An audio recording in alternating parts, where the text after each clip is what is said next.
पीले दांत वाली बहू। रंजना कभी ब्रश नहीं करती थी।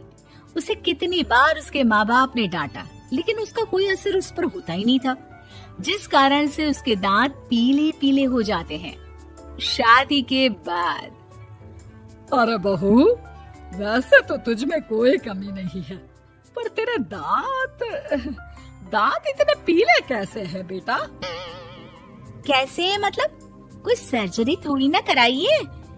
वो तो क्या नाम, मैं ब्रश नहीं करती थी तो पीले हो गए। अब क्या करूं? आप कहें तो लाल करवा लूं या फिर काले? यार ये क्या है, क्यों माँ से लड़ रही हो? लड़ रही हूँ? अरे मैं लड़ रही हूँ या ये बोल रही है कि दांत पीले हैं, पीले। अरे तपस्या थोड़ी ना की है इन्हें पीले करने के लिए। बकायदा ब्रश नहीं किया है 20 साल तक, तब जाकर। छी, कैसी बात कर रही हो? ये उस वक्त तो पीले नहीं थे जब हम लोग तुम्हें देखने आए थे। अरे तब साफ करवा लिया होगा डेंटिस्ट के पास जाकर। अब देखो कैसे पीले पीले लग रहे हैं। रंजना सास की तरफ गुस्से से देखती है। फिर शुरू हो गई पीले पीले पीले। अरे पीले तो तब भी थे जब मेरे हाथ का रसगुल्ला उड़ा उड़ा कर खा रही थी और बोल रही थी, लड़की नहीं गुणों का खजाना दे रहे भाई साहब। खैर, अब वो लोग करते भी तो क्या करते, पीले दांत वाली बहू पल्ले पड़ी थी तो झेलना तो था ही। एक दिन कीर्तन में रंजना गाना गा रही थी। अरे कमला बहन, माँ का द्वार है, यहाँ तो सब शुद्ध होकर आते हैं, फिर अपनी बहू को ब्रश भी नहीं करवाती तुम। दूर से पीले पीले दांत भक्ति में बाधा उत्पन्न कर रहे हैं। अरे कोई 2 साल के बच्चे थोड़ी ना लेकर आई हूँ मैं बहू बनाकर। अच्छी खासी लड़की है, अरे कैसे करवाऊं ब्रश? ये तो उसे खुद करना चाहिए ना। अब माँ बाप तो इसके जैसे तैसे निपटा दिए, ये नहीं सोचा कि सास कैसे संभालेगी। सास बहू को लेकर घर आ जाती है, लेकिन सोच लेती है कि अब इसे लेकर कहीं नहीं जाएगी। अगले रोज बहू कहती है, अरे क्या हो गया, मंदिर नहीं जाना क्या? कीर्तन का वक्त हो रहा है। मेरी मधुर वाणी से कान्हा जी जागते हैं और सोते हैं।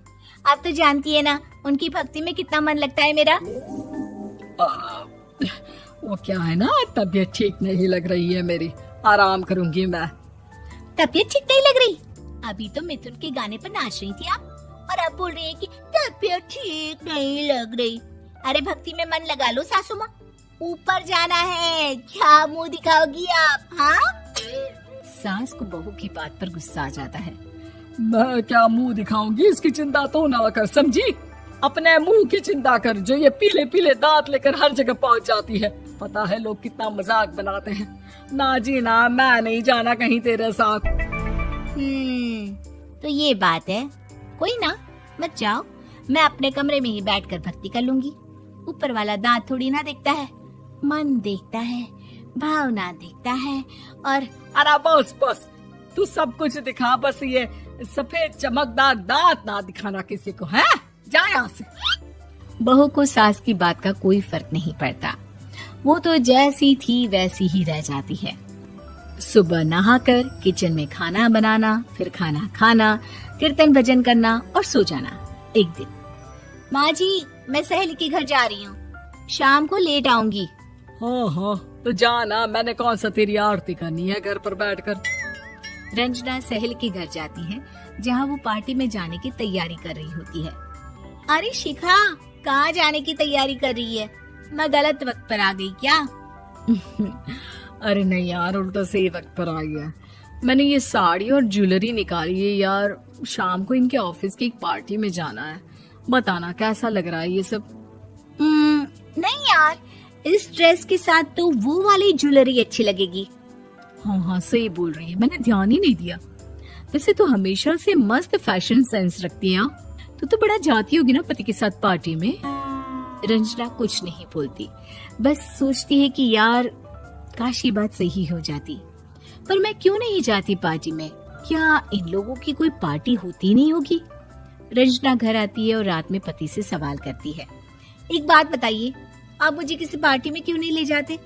क्या आपके यहाँ ऑफिस में पार्टी नहीं होती? पति बेचारा क्या कहता कि दांत पीले हैं तुम्हारे इसलिए। अरे कोई पार्टी होती नहीं हम लोगों के ऑफिस में, तो कहाँ से लेकर जाऊं? और मार्केट, मॉल, कहीं वीकेंड घूमना, कहीं तो। अरे यार सारे हफ्ते में एक छुट्टी मिलती है, तो सोचता हूँ कि आराम ही कर लूं। क्यों? रंजना मन मार के रह जाती है। पहले कभी सास के साथ मंदिर जाया करती थी, लेकिन वो भी सास ने ले जाना बंद कर दिया। घर बैठी बैठी रंजना बोर हो जाती है। तभी उसे आइडिया आता है और वो मायके जाने का सोचती है। सासू माँ, 2 दिनों के लिए मम्मी के घर जा रही हूँ। अच्छा अच्छा ठीक है, आराम से जा। और हाँ, माँ से कुछ अच्छी आदत सीख कर आना कि कैसे शरीर के हर भाग की तरह दांतों की सफाई भी जरूरी होती है, समझी? शुरू हो गई ना आप। वो लोग आपकी तरह नहीं है कि छोटी छोटी बात का बतंगड़ बना दे। उन लोगों के लिए मैं मायने रखती हूँ, ना कि मेरे पीले पीले दांत। रंजना माँ को बिना बताए उन लोगों को सरप्राइज देती है, लेकिन जैसे ही वो दरवाजे पर पहुंचती है, अंदर देखती है कि घर वाले कहीं जा रहे होते हैं। अब माँ, काश रंजना दीदी के दांतों वाली प्रॉब्लम नहीं होती, तो वो भी हम लोगों के साथ चलती ना बुआ जी की बेटी की शादी में। हाँ बेटा, लेकिन अब उसे कौन समझाए कि उसको उसके पीले दांत नहीं दिखते, लेकिन उसके आसपास के लोगों को कितना एम्बैरेसिंग फील कराते हैं। मुझे तो कितनी बार उसके स्कूल की टीचर ने शिकायत की कि उसके साथ कोई लड़की बैठना भी नहीं चाहती, और ना ही कॉलेज में कोई उससे बात करना चाहता था। लेकिन पता नहीं क्यों उसे ये बात समझ में ही नहीं आती। कोई कमी नहीं है उस लड़की में, बस यही कि दांत पीले हैं। वो तो भला हो जीजा जी और उनकी माँ का, जो दीदी को जैसी है वैसे ही रखा हुआ है। रंजना को अपने घर वालों की बात सुनकर बहुत दुख होता है। वो सोचती है कि वो क्या करे, लेकिन फिर वो सीधा डेंटिस्ट के पास जाती है, अपने दांत चमकाती है और कसम खाती है कि वो रोज ब्रश करेगी। अरे क्या हो गया? तुम तो 2 दिनों के लिए गई थी ना, पर कोई ना, अच्छा है, चलो आ गई तो। रंजना सास के सामने आकर खड़ी हो जाती है और पूरी स्माइल करती है, उसके चमकदार दांतों को दिखाती हुई। हाँ? मंदिर। माँ, मुझे माफ कर दीजिए, मैंने आप लोगों को बहुत एम्बैरेसिंग फील करवाया। मैं आज से रोज ब्रश करूंगी।